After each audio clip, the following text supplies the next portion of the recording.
샬롬. 한 주간 잘 보냈나요? 우리 또 이렇게 주일이 찾아왔는데 오늘 함께 말씀을 나누면서 이 말씀 가운데 하나님께서 우리에게 주시는 그 음성을 듣는 시간이 되길 간절히 소망합니다. 4월부터는 3월이랑 다르게 주제가 조금 바뀌어요. 3월에는 우리가 용기라는 것을 주제로 함께 말씀을 나눴는데 4월부터는 십자가라는 주제로 한 달간 설교 말씀을 나누게 될 겁니다. 십자가, 우리 먼저 십자가에 대해서 좀 알면 좋겠는데요, 기본적으로. 자, 십자가라는 건 뭘까요? 십자가는 원래 하나의 형이었습니다. 죄를 지었을 때 받는 그 형. 근데 어떤 형이었냐? 먼저 채찍을 맞아요. 채찍을.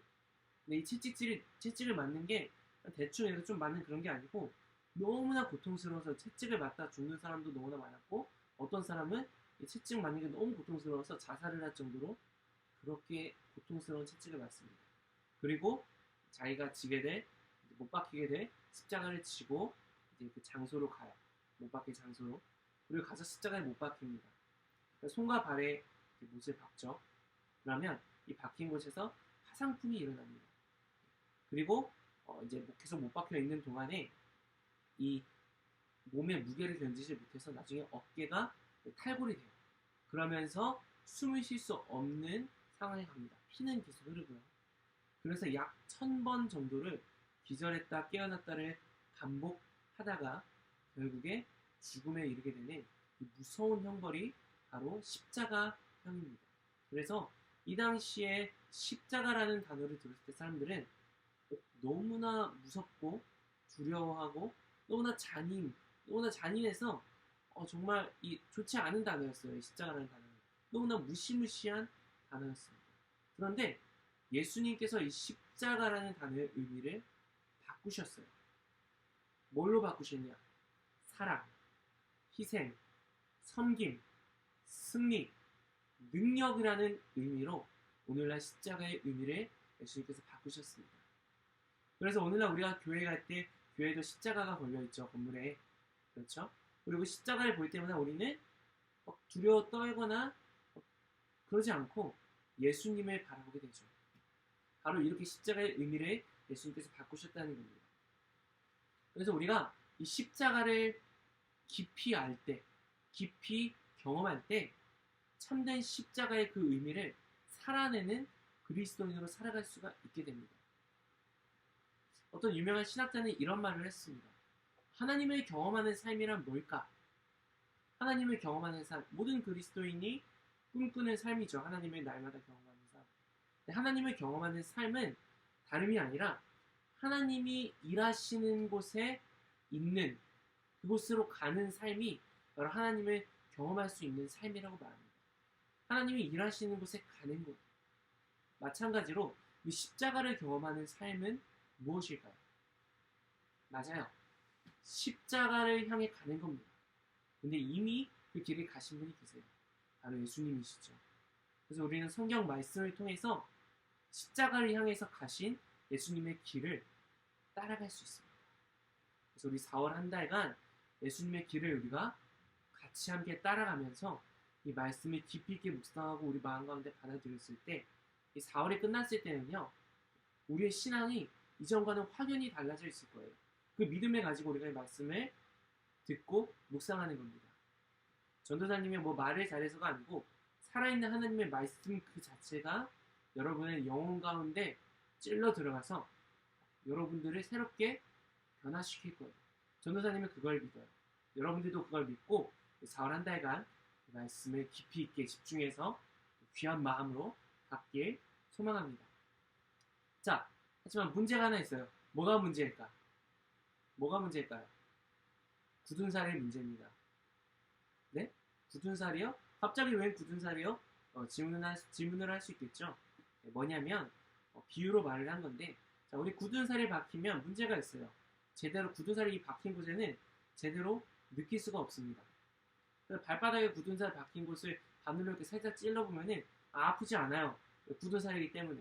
근데 우리 마음에도 이 굳은 살이 있습니다.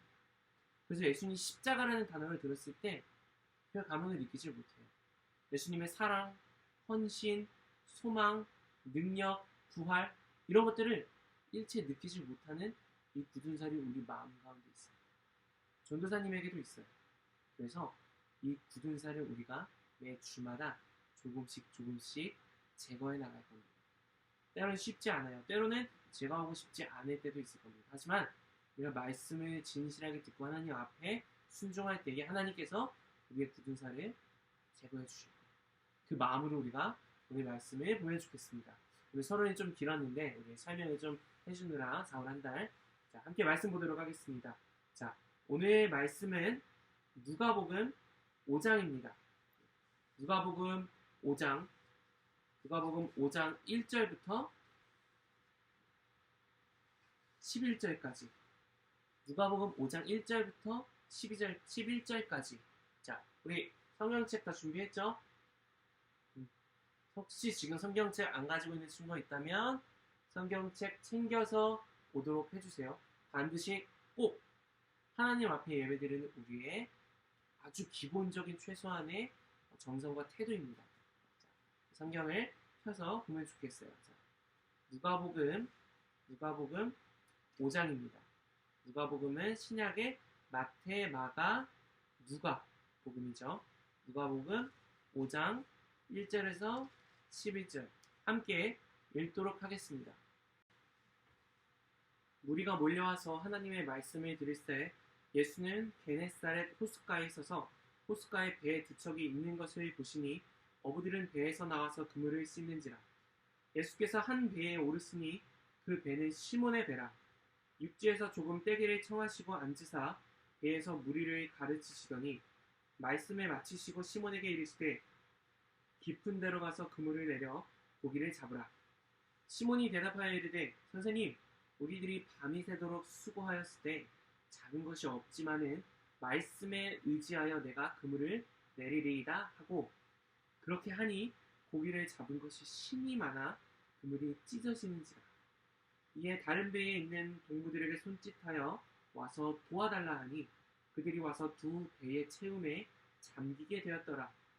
시몬 베드로가 이를 보고 예수의 무릎 아래에 엎드려 이르되 주여 나를 떠나소서 나는 죄인이로소이다 하니 이는 자기 및 자기와 함께 있는 모든 사람이 고기 잡힌 것으로 말미암아 놀라고 세베대의 아들로서 시몬의 동업자인 야고보와 요한도 놀랐습니다.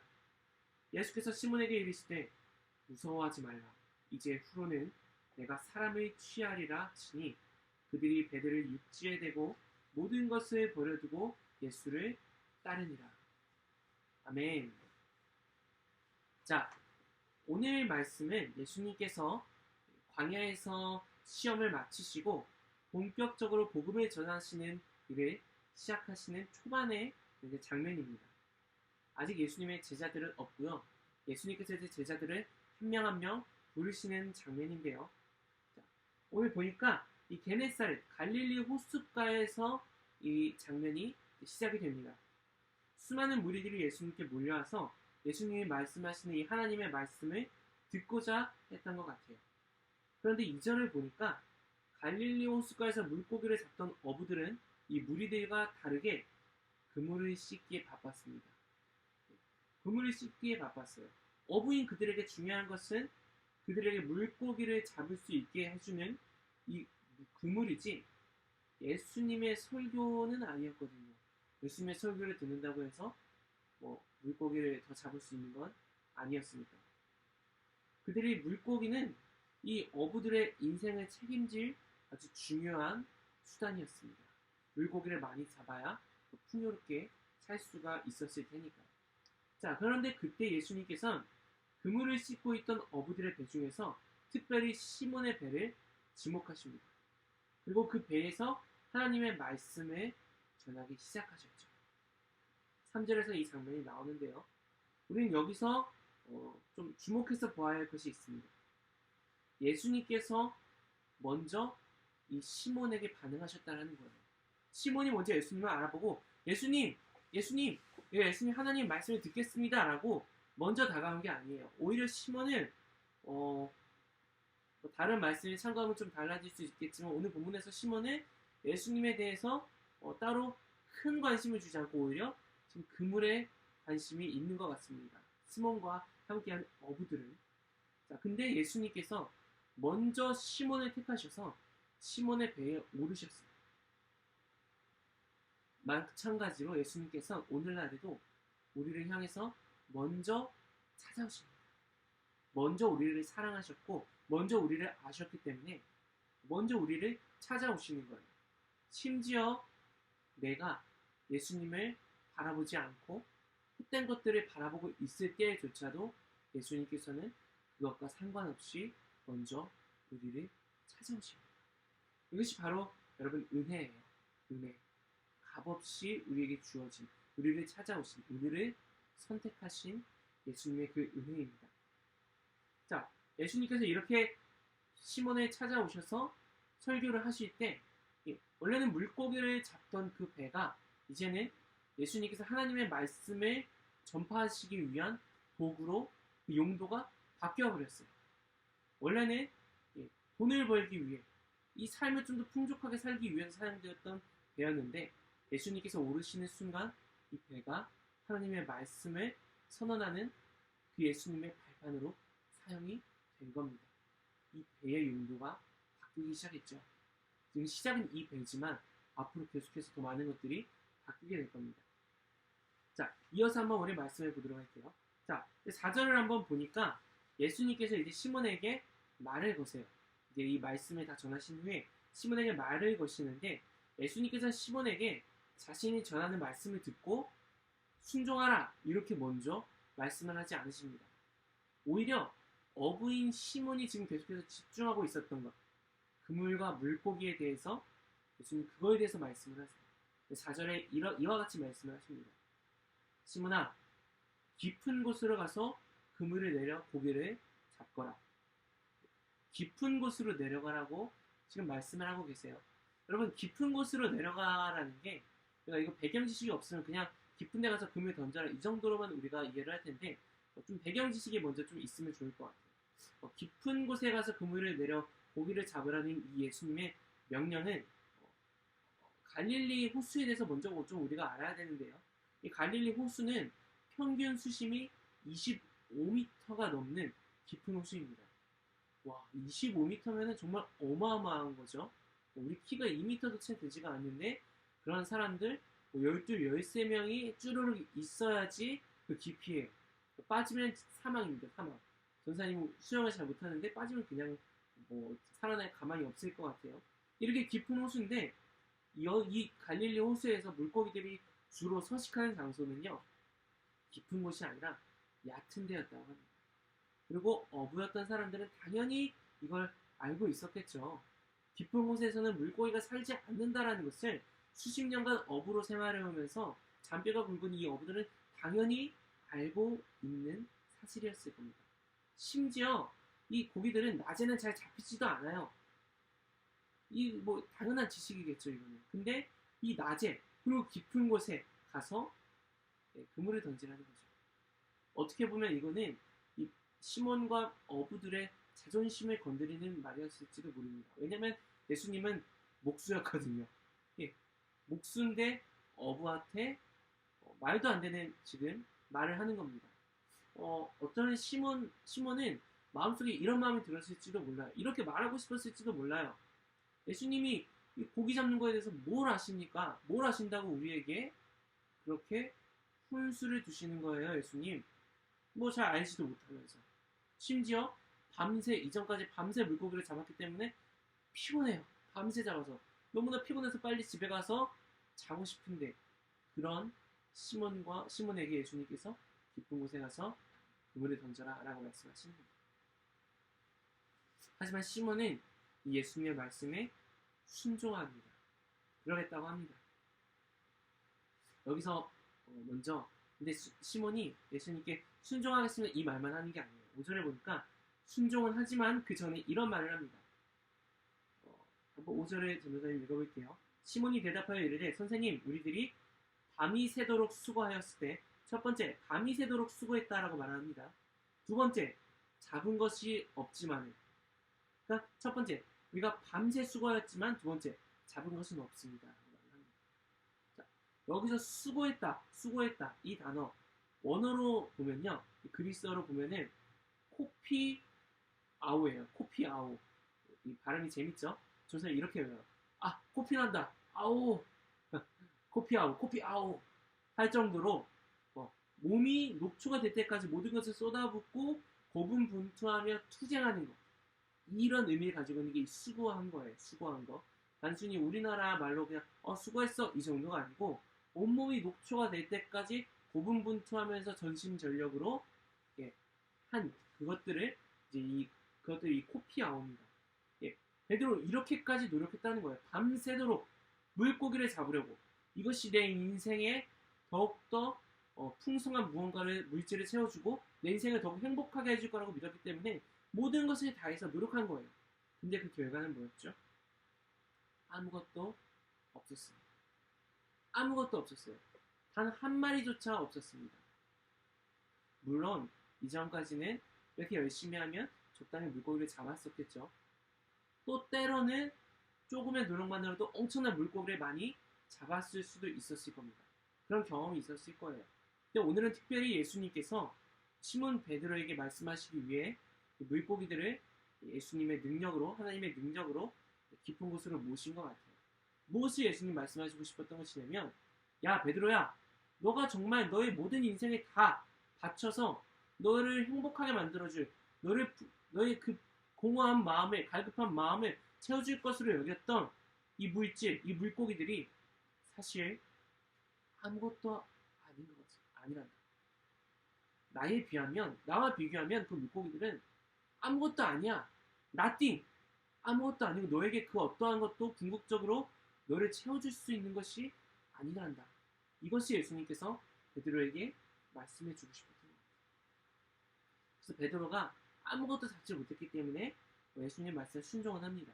근데 믿음으로 물고기를 많이 잡을 거라는 그런 믿음의 순종은 아니었던 것 같아요. 그죠? 하라니까 한 마리도 못 잡겠지만 하니까 그래도 내가 시키는 대로 행동은 해드리겠습니다, 예수님. 이런 믿음 같지, 어쩌면 믿음 같지 않은 이런 믿음으로 행동을 했었던 것 같아요. 자, 근데 그 결과는 어떻죠? 예, 우리 대부분이 알고 있듯이 엄청난 수의 물고기를 잡죠. 다른 복음서에는 이 물고기의 수가 153마리여서 심지어 그물이 찢어졌다고 표현이 되어 있습니다. 그토록 개인적으로 열심히 냈을 땐 단 한 마리도 잡지 못했던 물고기가 예수님의 말에 순종할 때 엄청난 수의 물고기를 잡게 됩니다. 그런데 재미있는 사실이 있어요. 우리가 잘못 이 말씀을 이해하면요, 그래, 예수님 말씀, 하나님 말씀에 순종하면 이렇게 하나님께서 복 주시는구나, 이 복 받기 위해서는 예수님 말씀에 순종해야 되는구나, 이렇게 성경을 율법적으로, 기복신앙적으로 우리가 쉽게 이해할 수가 있습니다. 하지만 여기 본문의 지금 중요점은 이 물고기가 아니에요. 물고기 153마리, 100마리, 1000마리, 1만 마리, 1억 마리, 갈릴리 호수에 있는 모든 물고기 다 잡는 거, 그랬다 했더라도 이것은 중요한 것이 아닙니다. 자칫 잘못하면 마치 우리가 이 인생을 살면서 얼마나 더 풍성하게, 풍족하게 더 잘 사느냐, 그걸 위해서 예수님을 믿을 수도 있어요. 근데 오늘 말씀은 그게 아니라는 겁니다, 여러분. 잘 보세요. 이 이후에 베드로의 행동이 어떤지를 우리가 보면, 베드로가 물고기에는 시선조차 두지 않고 곧바로 예수님 앞에 엎드립니다. 엎드려서요, 고백하는 말이에요. 주여, 나를 떠나소서. 나는 죄인입니다, 예수님. 나는 죄인이에요. 이렇게 고백합니다. 여러분, 이 고백이 어떤 고백인지 아세요? 왜 예수님께 감사합니다, 감사의 고백이 아니라 이런 비참한 고백을 하는 걸까요, 베드로가? 여러분, 이것은 거룩하신 하나님 앞에 비참하고 더럽고 추악한 죄인인 사람이 하나님 앞에 섰을 때에 나올 수밖에 없는 고백이 바로 이 고백입니다. 여러분들 잘 알고 있는 구약의 이사야 선지자가 있습니다. 이 이사야 선지자도 하나님을 인지하실 때 그 하나님 앞에서 이런 고백을 했어요. 하루다 나여 망하게 되었도다. 나는 입술이 부정한 사람이요, 나는 입술이 부정한 백성 중에 거주하면서 만군의 여호와이신 왕을 배웠음이로다 하였더라. 무엇인가요? 하나님 거예요. 만군의 여호와 거룩하신 하나님 앞에서 죄인 덩어리인 내가 섰을 때 하라는 거예요. 그게. 그 거룩하신 하나님 앞에서 우리는 이럴 수밖에 없는 연약한 죄인입니다. 베드로는 지금까지 자신이 살아온 평생 소망을 걸어왔던 모든 것들이 진짜 되신 예수님 앞에 섰을 때 그것이 가짜라는 것을 깨닫게 돼요. 자신에게 행복을 줄 수 없는 것이라는 걸 깨닫게 됩니다. 그리고 자신이 거룩하신 하나님이신 예수님 앞에 심판받아 마땅한 비참한 죄인이라는 사실을 뼛속 깊이 깨닫게 됩니다. 그리고 엎드려 통곡하면서 고백하는 거예요. 예수님, 나는 죄인입니다. 나는 심판받아 마땅한 죄인입니다. 예수님, 나를 떠나주십시오. 여러분, 전도사님이 진지하게 여러분들에게 말하는 건데요. 우리 가운데 이 베드로와 동일한 고백이 있어야 합니다. 인생에 있어서 최소한 한 번 정도는 진심 어린 우리의 이런 고백이 있어야 해요. 이 마음 깊숙한 곳에서부터 이 터져 나오는 화로다. 예수님, 나는 죄인입니다. 예수님, 나는 너무나 지독한 더러운 추악한 죄인이에요. 예수님, 어떻게 해야 합니까? 하나님, 살려주세요. 예수님, 도와주세요. 예수님. 심지어 이 도와달라는 말도 안 나와요. 너무나 끔찍한 죄인이라는 내 안에 죄를 보게 되면 도와달라는 말도 사실 잘 안 나옵니다. 너무 끔찍해서 이거는 어떻게 예수님 앞에 얼굴을 둘 수가 없는 그 마음. 여러분, 진짜 그리스도인은요, 이 과정을 꼭 겪게 돼 있습니다. 빠르든 늦든 여러분 이 고백을 이미 한 친구들도 있을 테고 앞으로 하게 될 친구들도 있을 거예요. 이 고백 없이는 우리는 진짜 예수님을 믿을 수가 없습니다. 내가 죄인이라는 사실을 뼛속 깊이 먼저 깨닫게 되는 거예요. 오늘 베드로도 이 고백을 통해서 베드로의 인생이, 삶이 변화되게 됩니다. 마치 이전까지 물고기를 잡기 위한 배가 예수님이 그 자리에 오르셨을 때 하나님의 말씀을 선포하기 위해 딛고 있었던 그 발판이 되었던 것처럼 베드로의 삶도 변화되기 시작하는 겁니다. 자, 이어서 우리 10절, 11절 한번 보도록 하겠습니다. 시몬을 향해서 예수님께서 말씀하시면서 선언을 하세요. 예수님은 절망 가운데 놓인 이 시몬에게 이제 무서워하지 말라고 말씀하시면서 이후로는 시몬이 베드로가 물고기를 낚는 어부가 아니라 사람을 낚는, 원어로 보면 사람을 이제 낚는 혹은 사람을 사로잡는 게 뭐죠? 이제 어떻게 못하면 완전 딱 잡아버리는, 사로잡는 그런 사람이 될 거다라고 예수님께서 말씀을 하세요. 이 베드로의 존재가, 정체성이, 삶의 이유가, 삶의 목적이 완전히 새롭게 변화되어버리는 순간입니다. 이건 단순한 말이 아니에요. 예수님께서 이렇게 선언하실 때에 그 순간 실제로 시몬은 새로워졌습니다. 그래서 오래된 것, 낡은 것, 헛된 것, 모든 옛 것들이 시몬 안에서 다 버려지고 새로워졌어요. 그러니까 시몬이 이 이후에 어떻게 했죠? 모든 것을 버려두고 예수님에 따릅니다. 예수님 통해서 잡았던 물고기들 그거 가지고 갔을까요? 다 버렸어요. 배도 버렸습니다. 그물도 버렸어요.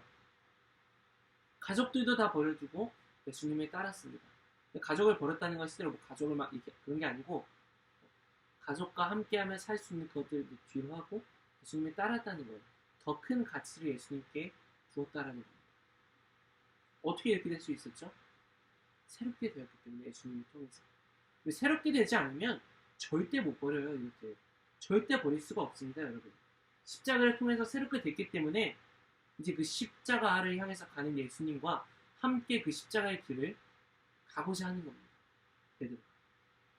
베드로는 이제 자신의 인생을 풍요롭게, 더 행복하게, 가치 있게 만들어줄 것이라 여겼던 그 모든 것들을 가치 없게 여깁니다. 그것보다 더 가치 있는 분을 만났기 때문에, 예수님을 만났기 때문에. 오늘날 우리는 무엇을 내려놓아야 할까요? 어떤 굳은 산을 제거해야 합니까? 물고기를 잡을 때 그 그물이 찢어졌을 때 베드로는 마음 안에 있는 굳은 살이 그 그물과 함께 찢어졌습니다. 그 굳은 살이 다 없어졌어요. 예수님을 느낄 수밖에 없게 된 거예요. 예수님의 능력을 살아계심을 정말 마음으로 받아들일 수밖에 없게 된 거예요. 그물이 찢어지는 순간. 여러분, 우리 마음에 있는 이 그물과 같은 굳은 살도 찢어져야 합니다. 때로는 이 굳은 살이요, 마치 그물처럼 느껴질 때가 있어요. 어떤 그물요? 물고기를 낚아서 내 인생을 보장해 줄 거라는 그 그물. 여러분들, 그 그물이 찢지 않으면, 그 그물이라는 굳은 살이 찢지 않으면 예수님께 나아갈 수가 없습니다. 예수님을 선택할 수조차 없어요. 왜냐하면 내 인생의 주인이 예수님이 아니에요. 그물이거든요. 물고기거든요. 배거든요. 어떻게 예수님을 선택할 수 있겠어요? 어떻게 그 길을 따라갈 수 있겠습니까? 결코 그럴 수가 없는 거죠. 오늘날 우리가 함께 이 말씀을 통해서 십자가를 향한 첫 발을 내디딜 때 우리가 제거해야 할 이 그물에 대해서 우리가 생각하면 좋겠습니다. 이게 바로 첫 시작이에요. 첫 스타트입니다. 첫 발자국입니다. 첫 발자국을 우리가 내딛기 위해서는요, 그물을 찢어야 합니다. 여러분들 각자의 삶 속에는 이 그물은 뭔가요? 여러분의 인생에 책임질 것 같은 거, 여러분들의 인생을 보장해 줄 것만 같은 거. 내가 조금만 더 공부 잘하면 내 인생이 행복해질까? 내가 좀 더 이뻐지고, 내가 조금 더 멋있어지고, 내가 조금 더 사람들에게 인기가 많고, 내가 조금 더 똑똑해지고, 내가 조금 더 수많은 좋은 친구들을 사귀어서 인싸가 되고, 내가 조금 더 좋은 대학에 가고, 내가 조금 더 좋은 곳에, 나중에는 성인이 되면 좋은 곳에 취업하고, 좋은 배우자를 만나서 결혼하고. 여러분, 그게 여러분들의 인생에 책임질 것 같아요? 천만의 만만한 생각입니다. 여러분들, 결국에 그것들은 여러분들에게 아무것도 줄 수가 없어요. nothing.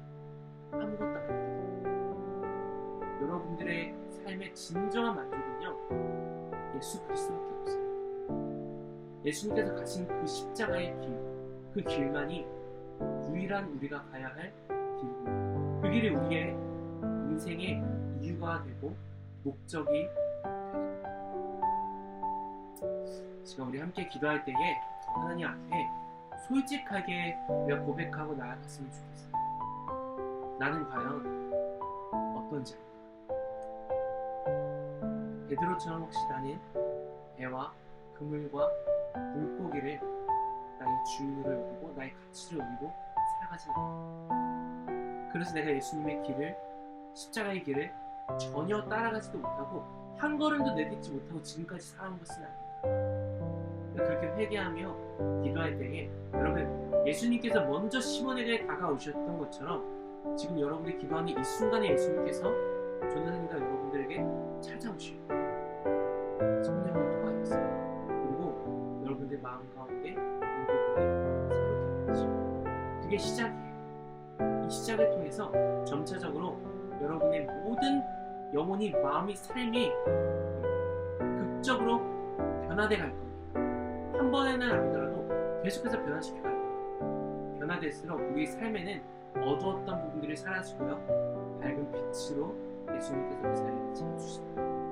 우리가 이렇게 예수님 앞에, 하나님 앞에 내 마음에 그 그물들, 배들, 물고기들, 그 우상들을 내려놓고 예수님만이 나의 주인이신, 예수님 위에 살아가는, 물고기를 낚는 삶이 아니라 예수님께서 바라보시는 그 영혼들을 낚는, 그들에게 복음을 전하는, 아니, 그것이 내 인생의 주요 목적이 되고 내가 살아가는 이유가 되는 그러한 삶을 내가 살아갈 수 있도록, 그 첫 발을 내디딜 수 있도록 하나님 나를 새롭게 해주십시오 라고 함께 지금 기도하며 나가도록 하겠습니다. 함께 기도하겠습니다.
기도하시겠습니다.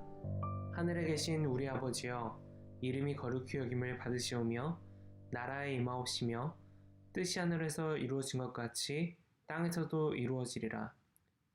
오늘날 우리에게 일용할 양식을 주옵시고 우리가 우리에게 죄 지은 자를 사하여 준 것 같이 우리의 죄를 사하여 주옵시고 우리를 시험에 들게 하지 마옵시며 다만 악에서 구하옵소서. 나라와 권세와 영광이 아버지께 영원히 있사옵나이다. 아멘.